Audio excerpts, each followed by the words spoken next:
Tollywood secrets এর নতুন video দেখতে এই চ্যানেলে সাবস্ক্রাইব করুন আর হ্যাঁ পাশের বেল বাটনে ক্লিক করতে ভুলবেন না যেন। Hey, this is Mimi and welcome to our channel Tollywood Secrets. টলিউডের অন্যতম জনপ্রিয় অভিনেত্রী মিমি চক্রবর্তী এই মুহূর্তে তার সময়টা বেশ ভালো যাচ্ছে। এই মুহূর্তে বলা ভুল, বেশ কয়েক বছর ধরেই তার সময়টা ভীষণ ভালো যাচ্ছে এবং স্মুথ চলছে। আর এবছরের শুরুতেই তার নতুন ছবি মন জানি না তাকে ইয়াশের বিপরীতে দেখা যাবে। সেই ছবির ট্রেলার এখন সামনে চলে এসেছে বেশ কিছুদিন আগে। আর তারপর এই মন জানি না ছবিরই একটি গানের আনপ্ল্যান্ড ভার্সন তিনি রেকর্ডিং করে ফেলেছেন, মানে গায়িকা হিসেবে তিনি ডেবিউ করে ফেলেছেন। কিন্তু যেই বিষয়টা এতদিন দর্শকদের মাথাতেই আসেনি যে টলিউডের এই জনপ্রিয় অভিনেত্রী তাকে এই রূপে দেখতে পাবে, দর্শক কোনোদিন আশাই করেনি, ঠিক সেরকমই একটা কাণ্ড ঘটিয়ে ফেললেন আমাদের মিমি চক্রবর্তী। কি এতক্ষণে নিশ্চয়ই আপনার কানে পৌঁছে গেছে, আর যাদের কাছে পৌঁছয়নি তাদের জন্য হলো যে রাজনীতিতে প্রবেশ করলেন মিমি চক্রবর্তী। আর এক্ষেত্রে শুধুমাত্র যে মিমি চক্রবর্তী রাজনীতিতে প্রবেশ করলেন এমনটা কিন্তু নয়, তার সাথে তার হাত ধরে বলা ভুল, তার সাথে তার বেস্ট ফ্রেন্ড নুসরাত জাহানও কিন্তু রাজনীতিতে প্রবেশ করলেন। তবে এই দুই নায়িকা যে কোনোদিন রাজনীতিতে প্রবেশ করতে পারে সেই বিষয়ে দর্শক কিন্তু কোনোদিন ভেবে রাখেনি।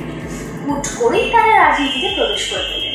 বরং কিছুদিন আগে শোনা গেছিল যে ঋতুপর্ণা সেনগুপ্ত হয়তো ভোটে দাঁড়াতে পারেন, কিন্তু এই সমস্ত ভুল ধারণাকে নস্যাৎ করে দিয়ে মিমি চক্রবর্তী ভোটে দাঁড়াতে চলেছে।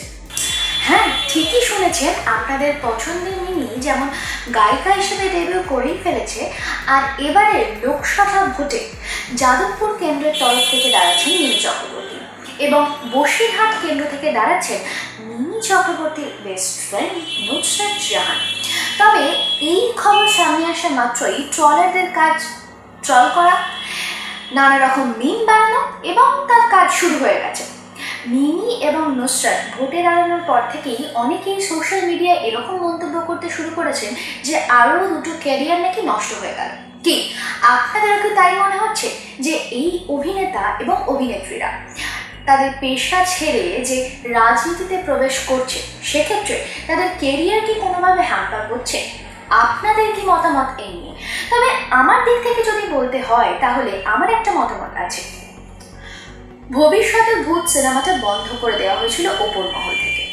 সেক্ষেত্রে আমাদের টলিউডের অনেক অভিনেতা অভিনেত্রী এই নিয়ে কিন্তু প্রতিবাদ জানিয়েছে। আর এই ওপর মহল থেকে সিনেমাটা বন্ধ করে দেওয়ার ব্যাপারটা ঠিক কি সেটা যেমন আপনার কাছেও পরিষ্কার, আমার কাছেও কিন্তু পরিষ্কার।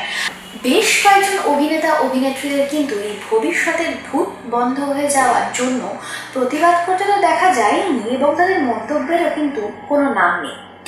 সুতরাং ধরে নেওয়া যায় কি তারা তাদের নিজেদের জায়গা ঠিক রাখতে ওপর মহলকে খানিকটা হলেও তেল দিচ্ছে। হ্যাঁ, স্পষ্ট কথা স্পষ্টভাবে বলাই ভালো, এই অভিনেতা অভিনেত্রীরা অনেকেই কিন্তু ভবিষ্যতের ভূতের পাশে থাকেন। তাহলে ধরে নেওয়াই যায় যে তারা হয়তো ওপর মহলের দাস। তবে না, এটা আমার মতামত। তোমাদের মতামত কি সেটা আমাকে অবশ্যই কমেন্ট বক্সে লিখে জানাও। বিনোদন জগতের লেটেস্ট আপডেট পেতে ফলো করুন টলিউড সিক্রেটস।